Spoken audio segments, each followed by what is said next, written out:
Okay, so Bishop asked for Unsolved Mysteries of Warhammer 40k with author Dan Abnett. And that was a request that came directly from the Discord. We're going to go ahead and check this out. Dan Abnett has written a lot of really good stuff. There was only one major point of contention I've ever had with him, and that was the true name clause from Prospero Burns. I honestly hated that plot point more than anything else, but I can excuse one bad plot point out of the absolute plethora of good stuff that he's produced over the years. In other words, let's get into it. Let's find out what he has to say. This is Unsolved Mysteries of Warhammer 40k. Here we go. Lock signal clear. Resolving communications. Receiving astropathic relay transmission from Remembrancer Dan Abnett. Who would prevail in single combat? A Grey Knight or an Adeptus Custodes? Custodes, hands down. Grey Knight versus a Custodes. Oh my goodness me. That's one of those, who's stronger, the Hulk or Thor, isn't it? Kind of type questions. Serious answer, my money would just be on the Custodes. Grey Knight's got amazing abilities, but I think the Custodes would probably end up winning. They would. However, my real answer to that question is, my God, that's a scene I want to write. Hi, I'm Dan Abnett, author of many novels for Warhammer and Warhammer 40,000, and today I'm going to tackle some of the unsolved mysteries of the Warhammer 40,000 universe. Let's hear it. Were the twin primarchs, Alfarius and Omegon, tricked by the Xenos cabal? Or was it all part of the intelligence gathering and complex plotting the traitorous Alpha Legion are known for? First of all, not traitors. Second of all, they weren't tricked. I personally believe that the Alpha Legion is not duped by the Cabal at all. What I wanted to set up with the idea was they made a really conscious decision. They weren't being tricked by anybody at all. Now, I think they may have later come to believe that they had been tricked or manipulated, but that was not the Cabal's intent. Certainly that was not my intent in writing the Cabal, and that was not the intent that I was trying to write into them. Whether or not the Alfarius and his Legion went along the route they went simply because they completely trusted what they were doing, or whether, as seems more likely in hindsight, they were deploying their usual cunning, which is to go along with something in order to learn more about it, in order to make a better decision further down the line, is, I think, a very good retroactive reading of what is happening there. So yes, that suggestion you're making in that question, I think, is a really good rereading of the intention of those stories. I agree. Exodus asks, how much of Alfarius Omegon's backstory did you have worked out? How do you feel about the trajectory of the Legion and Twin Primarchs since writing Legion? I love it. There is so much room for doubt considering how much the Alpha Legion can shift throughout the years. Let's see what Dan has to say.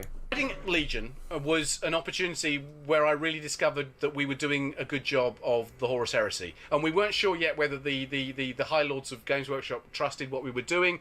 There's one guy, Alan Merritt, who is fantastic lore master of stuff, coming to our meetings, tell us what we could do. We'll point out all the contradictions and strangenesses in the lore, the things that we would have to resolve, the choices that we'd have to make about which version we went with, all those kind of things. I wanted to join the main storyline from a different route, like I was coming on from a different feeder lane. Start with a different Legion, one of the less famous ones, show how the heresy was affecting them, and I chose the Alpha Legion mainly because I didn't know much about them and I thought they were interesting. So knowing that they were all about secrets and stealth, I realised the one thing that the book really had to do was to have a big surprise in it. I worked out about 6 things that I thought could be the big twist in the book, and I went in to see Alan. So I said to him, can I do this? And he went, yeah.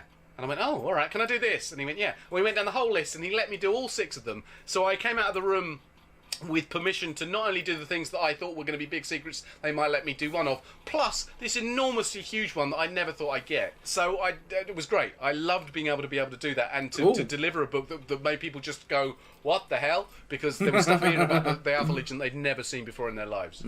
Thorny Bacon, what are your designs for the future of the God's Ghosts series? I want to hear. As soon as I get the chance, I'm going to go back and bring in a new arc of books. I've got some fairly cool ideas about what's going to happen in this, and things that explore the new dynamic of the regiment, because they've ended up in unusual places. And actually, although it's probably a year off before I get into that, without giving anything away, there's going to be some sort of Gaunt's Ghost niceness to see before then at some point. Some really interesting things that we're going to do. So the Sabbath Worlds Crusade will reappear even before I get back into the next major arc of Gaunt. Nice. Flat squashy. Who is your favorite traitor Primarch? And why is it Angron? Nice. It's not Angron, it's Perturabo. I love the Siege Warfare. Okay, you're forgiven for that thing, and you're forgiven for that nastiness and Prospero Burns. Angle. I love the fact that he's kind of the demented version of Dorn and is totally frustrated. Perturabo is my favourite. Sorry. Angron's great, but Angron does one thing. He shouts a lot. Thorny Bacon. If you were permitted to explore the missing Primarchs, would you do so? Should they remain a mystery? I honestly think the missing Primarch should remain a mystery. It adds so much character and flavor to have this. I don't think they should really go into them. The tidbits that we got, I think, have been really good enough. It's kind of like the Blood Ravens in the sense that if the act, like, yes, you know, you can sit there and speculate all day long. Like I do. I theory craft all the time about the Blood Ravens. But if I were to know for sure who it was that was their, you know, primogenitor, it would take something away from the setting as a whole for me. So I don't want to know more than I know. Vague clues just are great, but I don't want to have any more than vague clues. No, I wouldn't do it. I wouldn't do it. I'd be really tempted if there was an official request and they said, we've finally decided we're going to announce this and we want Dan to write the story in which that appears. That would be such a singular honour that I probably would be foolish not to say yes. But they are deliberate mysteries. They are deliberate mysteries, first of all, because it increases the sense that this is a huge and ultimately unknowable universe. And that makes it more interesting. There are always things that we don't know the answer to. Exactly. The universe becomes much richer because it allows space for your imagination. The Horus Heresy era, the Primarchs era, is the mythology. It's ancient history and it's mythology. And what we have is the mythical versions of those stories to play around with in 40k. I always think about it in terms of things like the myth of Hercules. There are so many myths about Hercules, and they are actually massively contradictory. He couldn't possibly have done all these things. Some of them are obviously very literal stories, some of them are very symbolic stories, and after a while you have a body of stories about Hercules by the time you get to the Roman era, and virtually none of them, if any of them, ever happened to a person called Hercules. So if you think about that in 40k terms, 10,000 years in the future, where a lot of information is lost or deliberately suppressed, how do we know? The stories we have, contradictory stories we have about Rogel Dawn, are exactly that. They're just stories. So one of the things we're doing in the novels is to try and work out the best way of telling that makes the best sense in terms of the story. And we try and find a way of telling it in a brand new way. Alanius Pius is a really good one of that, example of that, where what we're trying to do there is to say, yes, there was a root to the myths that you know, but they've sprung from different places, and actually here's the real story of it. And I think, again, going back to the missing Primarchs thing, if you go back to one of these things and you try and explain it too definitively, it robs it of its mysteries. That absolutely is the biggest challenge of writing the Horus Heresy books. What we've ended up doing is telling, I've lost count now, but we're sort of telling 4, 5 or 6 different versions of the myth. All of these stories, like the Hercules stories that I was mentioning earlier, all of these things happened and they were handed down, they were told and retold and retold and retold, and eventually they were all hooked onto this name Alanius Pius. They all became stories about Alanius Pius, but they weren't originally. He is this composite figure of other people, and that's how the story has reached it. Flinto Ratscar. Is there room for hope in the grim, dark future of Warhammer 40,000? I say yes. I say definitely. And the one thing I am gonna hate when it happens, but I'm also gonna really enjoy when it happens, is when it comes to an end. In whatever way it's gonna come to an end. But it's neither here nor there. I do hope not, because then it won't be the 40k universe anymore. I think the reason that Warhammer 40k is so distinctive is because it is incomparably bleak. We bandy around the word grimdark and all that kind of stuff, but it's an awful, awful place. It has that unique distinction with just about every other fictional, science fictional universe you can think of. There are always places that you'd love to go and visit. You'd love to go and spend some time in, I don't know, the Star Trek universe, or travel with Doctor Who, or whatever it is, because they're attractive places where you think there might be adventure and there might be danger, but they're also wonderful. Warhammer stands alone as being the place where you would not even want to visit for 5 minutes, because it's so atrociously awful. And I love the fact that the fans have embraced 40k because it literally is the darkest possible timeline. And I think the 40k universe was almost a reaction to Thatcher's Britain and the problems we were having there. It was like, let's take that and make it even worse. It is an object lesson in how things can go disastrously wrong, and you wouldn't want to have anything to do with it. Having said that, there isn't room for hope with a capital H, but there is definitely and necessarily room for hope with a small h on the short term at the human level, because otherwise what we're creating in this fiction would be unbearably depressing, I think.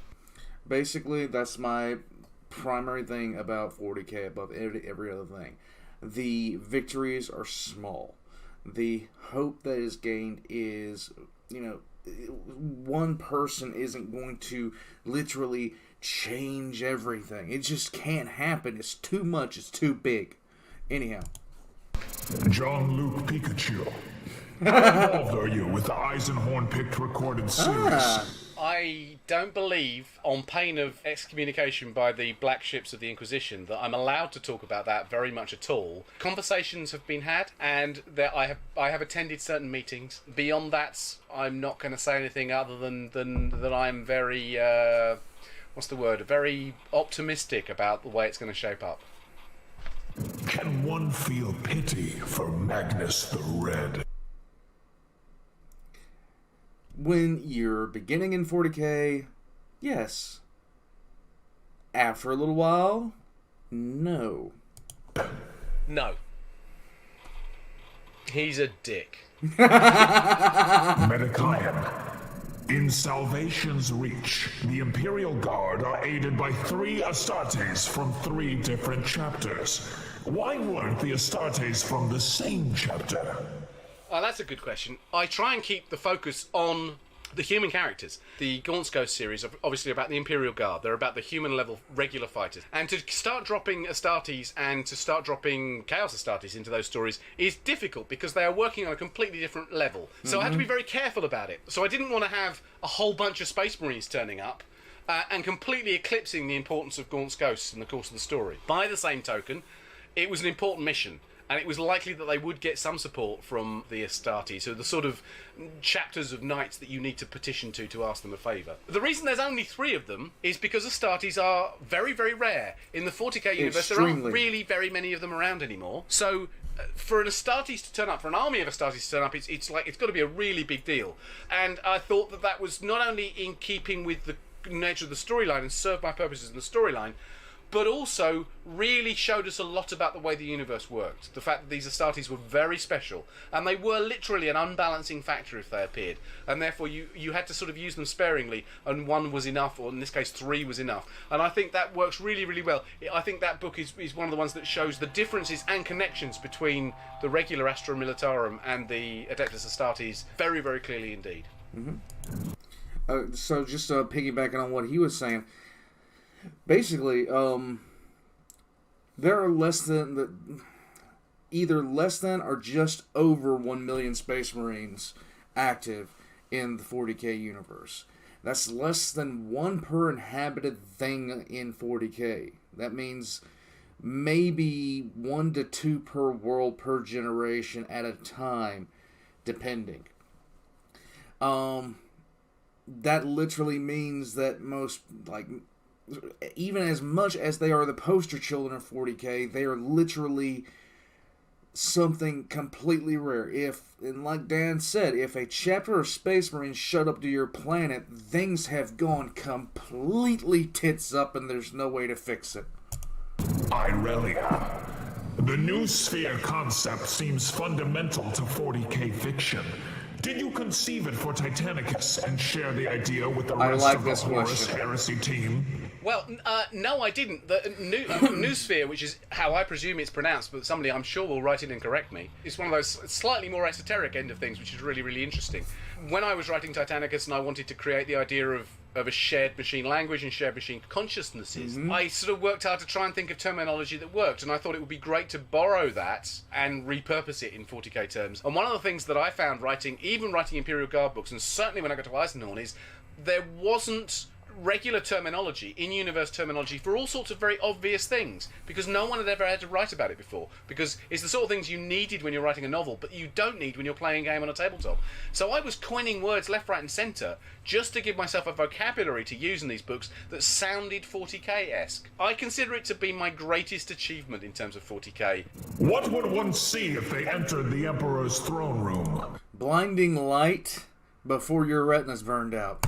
The ultimate truth is probably something quite horrific, sitting on something that vaguely resembles something that used to be a throne but isn't a throne, but is actually just a huge, complicated piece of apparatus with pipes and tubes going everywhere. But even that is doubtful as to actually even if that is there. To me, the most interesting answer to that is that most people who enter the throne room now in 40k would probably last about 4 or 5 seconds before they were killed, just incinerated by the brightness of the light, destroyed by the currents of the warp that are flying around the throne room, irradiated to the point of instant death by the machines that are running there. It is like the heart of a nuclear reactor that has melted down. It's not in any way, shape or form a conventional throne room that you walk into and bow and at the end of the carpet and look up at the throne. It doesn't work like that. It is a mechanism at the heart of a bigger mechanism, at the heart of a bigger mechanism that is the planet Terra. And the notion that there is an emperor sitting on a throne in a throne room is just part of the myth. You know, you've made all the way this pilgrimage of lifetimes to reach the emperor.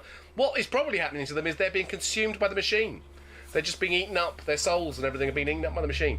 It's not a nice place. Particular Thought 38. Did the Cabal survive in some way despite Eldrad Ulthron and Barthuza Neric's series of assassinations of its members? If so, could the Cabal be playing a role in the rise of the Inari?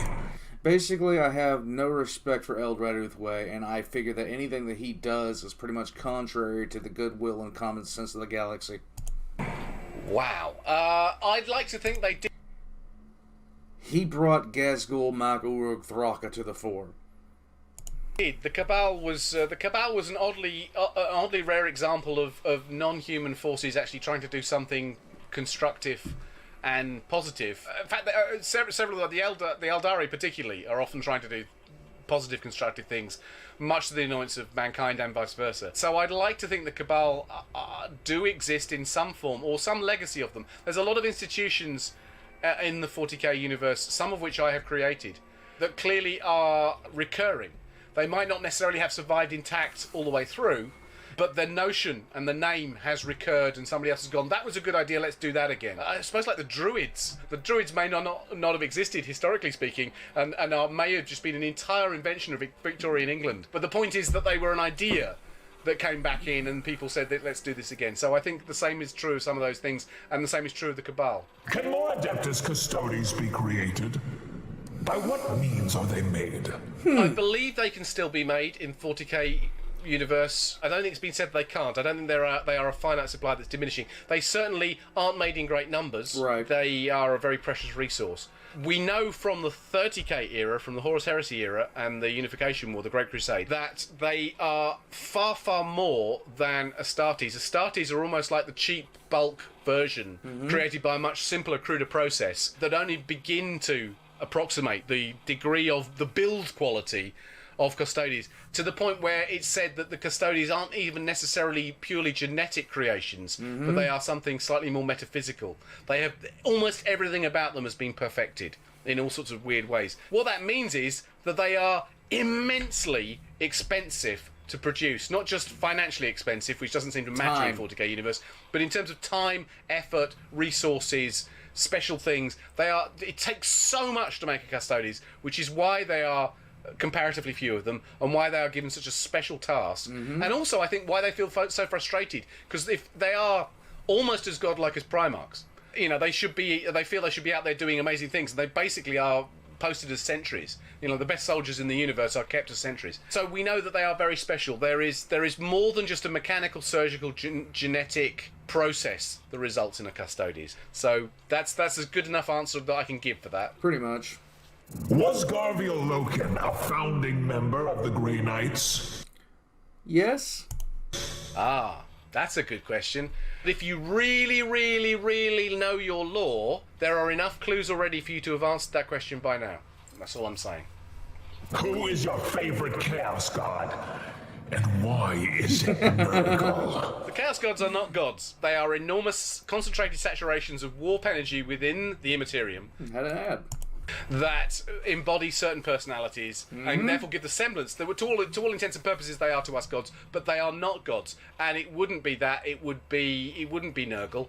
It would probably be Slanesh. Really? I like my weekends. What can I say? What does the Emperor truly look like? The Emperor presents himself, like any good god should, in the form that is most useful to him to get across. You think about the Greek gods appearing as rams and snakes and all that kind of stuff because they want to pull a fast one or they want to trick somebody or whatever like that. The Emperor is the same. What he looks like is unknown to everybody. True. What he appears as and manifests as is as appropriate to the circumstance. That manifestation, particularly post-Unification War, that manifestation has had to be godlike. It has to be as the Emperor. He has had to command respect. So the commonly perceived image of him that we see in paintings, the golden figure on the throne, the sort of westernized emperor, and the idea of saints and all of that kind of stuff, all the religious trappings that have gone through into 40k are almost like a necessary psychological defense to keep the people of the 40k universe sane in the light of the things that they see occasionally and the things that they historically have seen in great profusion. And it speaks to the fact the Emperor is probably not around as much as he'd like to be, that he hasn't done anything about it. Or if he is around as much as he'd like to be and he is genuinely watching over everybody in a kind of higher psychic way, maybe he has come to the conclusion that what I said earlier on, he is what he needs to be. Maybe he's realised that what he needs to be now is a god, that people, the only way for humanity to survive is to trust in something divine above them, because otherwise, with the rise of chaos, everything would be too horrible to bear and everything would be collapsing overnight. It is not definitively official, because again, it's one of those things that strays into the mystery. 1 second. Hey! Why are you yelling? Is they ready for bed? Tell him to hold the horses. Be there in a few minutes. Box we don't talk about. But I know it is headcanon shared by most of the key writers, and I believe therefore it makes it semi-official.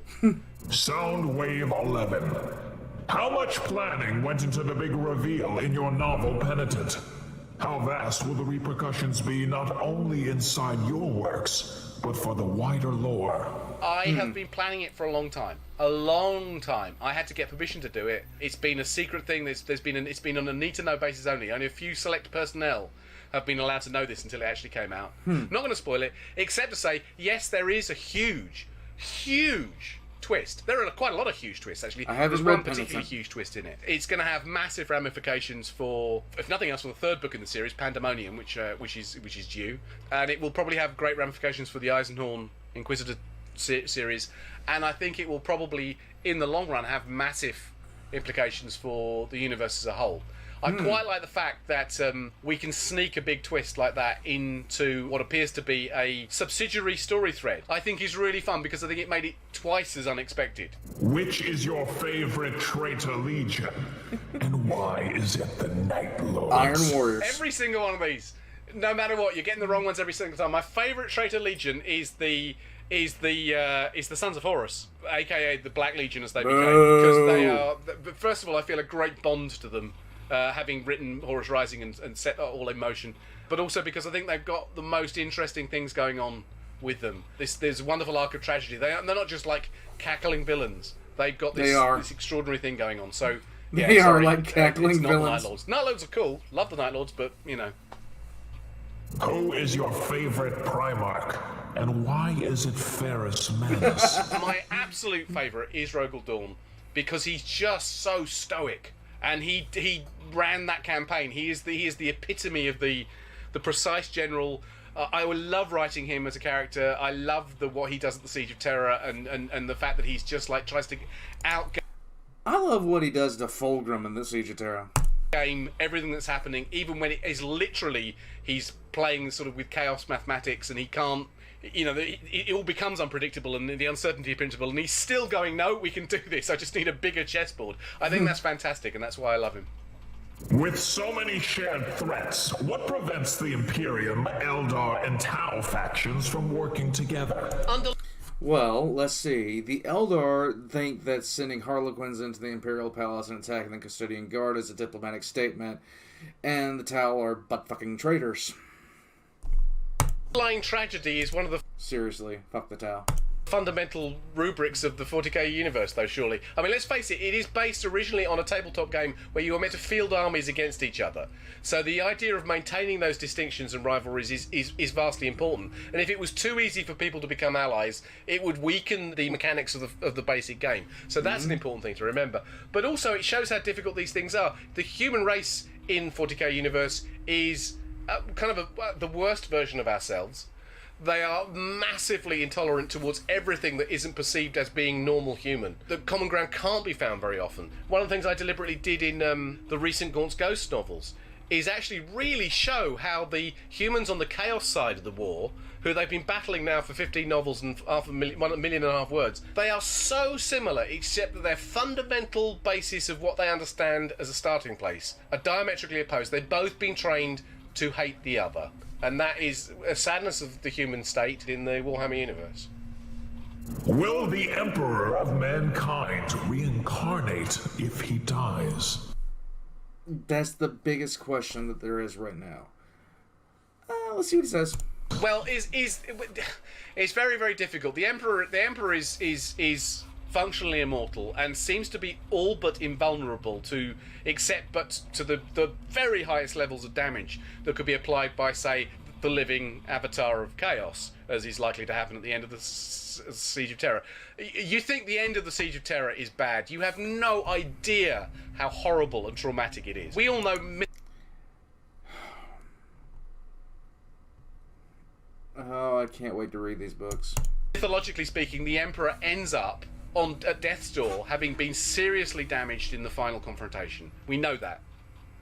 And there is a distinct possibility that, very much like, I don't know, an incarnation of Doctor Who, that he has suffered so grievously from his wounds, he would reincarnate, perpetual style, and come back as the next version, played by a different actor probably, the different version of the Emperor, who would then take over. But he thinks the Golden Throne is important to this, so allegedly he insists that he is put on the Golden Throne to keep him alive. There is a vice versa thing there, because he also needs to go back on the Golden Throne to keep the Golden Throne alive. So there is that aspect. So it's quite possible, and this adds to the tragedy and trauma of what the Emperor's become, is that he's been trapped on the Golden Throne, bonded to it forever, because people think they're doing him a favour to save his life. But what he's actually doing is dying and reincarnating over and over and over and over again for 10,000 years to keep the whole system running, which is agonising and horrible. No wonder he's the corpse god on this throne. So yeah, again, we're straying into the realms of what actually is the truth. Can't tell you, it's a bit of a mystery. But there are certainly enough things about the lore there that we know, so we can speculate about the true horror of the situation. How were the primarchs named? A lot of these things were being grown organically, and they were invented on the hoof. And I cannot believe that the primarchs, I have no basis for saying this, but I can't believe the primarchs were not invented out of the names of someone's mate, or a combination of the names of two people over there, or a conversation in the pub, or that sort of thing. Because we know that a lot of these really simple things came out of exactly the sort of anecdotal fun conversations that friends have when they are doing a hobby together, when they're wargaming or they're playing role-playing games. And something, they say, they call a character something because that's a fun name to call them. And then it sticks and becomes canon, and that's the way it works. It is true to say that the fundamental origin of the Horus heresy, which is, that is, say, a civil war that racks the universe, was originally down to the fact that they were making the original Titanicus game, and it was incredibly expensive to produce the Titan models for the game, so they could only afford to make one set of molds. They couldn't make two rival armies that looked different. And in order to try and make it a functional game, all they did was they cast 2 sets from the same molds in different colours. And when somebody said, well, why are they fighting each other? They're the same thing. Somebody said, oh, there was a terrible war where they fought each other. And that was it. That was just the explanation for why that game had to be that. This is in the really early days. That's the way it had to be. Way it had to be like that. From that, then somebody said, "Well, what was the war called?" And somebody else went, "Horus Heresy," and it just added to. It added to, and then and like a boulder rolling downhill, it starts to accrete stuff around it, and then it becomes mythology, and then that mythology grows and becomes bigger, and then it becomes color text in the back of books, and it becomes mentioned over here, and then somebody mentioned, and that's the way you get it. Essentially, the Horus Heresy was the throwaway. It's amazing how some things some things work. The sheer fact that the entirety of the Horus Heresy series, all 50 plus books in the entire Siege of Terra, came from them not having enough molds to make different models to be on different sides. A remark like the Clone Wars. It was just a thing, just to give you a bit of colour. And now look at us, 67 novels later. What will happen if the Astronomicon and the Golden Throne fail? Everything sucks. The issues you're talking about there, the operation of the Golden Throne, which is mysterious, the function of the Astronomicon, which ultimately is mysterious, what happens when the Golden Throne fails, which is ultimately mysterious. These are all things that if they ever happen, there won't be a Warhammer 40k anymore. There won't be a Warhammer full stop. The universe will end. But these are obviously enormously important issues to the universe, and this is the place where they matter the most. So I'm actually, as a grown man who ought to know better, have spent hours on Skype and Zoom in the last few months talking to other grown men who ought to know better, and discussing things like, how does the Astronomicon actually work? More interestingly, how do you kickstart the Astronomicon if it's shut down? What do you need? How does the Golden Throne actually work? What is its process of operation? All those sorts of things. All these questions that in terms of lore never need to be answered, but this weirdly is the moment when they do. Even if I then don't put it into the book in every detail that we've worked out, I need to know in order to make the plot work. And we're making sense of these sorts of things. We're saying, what is the event horizon of the stuff that we can admit? We can work out a logical explanation for all of these things, but what is the event horizon? Once we've laid that out so we can write, what is the event horizon at which we stop and say, we're not going to tell you any more than that.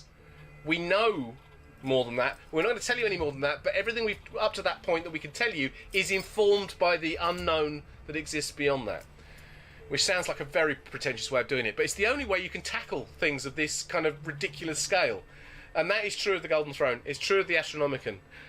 So if the fundamentals of that ruin then fell apart, if the last couple of bricks holding the wall up, the Golden Throne and the Astronomicon, if they failed, that's it. All bets are off, and there would be nothing. The rest would be heat death of the universe and silence. It would, well, there'd be a lot of shouting for a short while, but there'd be the heat death of the universe and silence, and that would be it. You're talking about fundamental building bricks of a fictional universe, and you pull those out, and everything else just topples.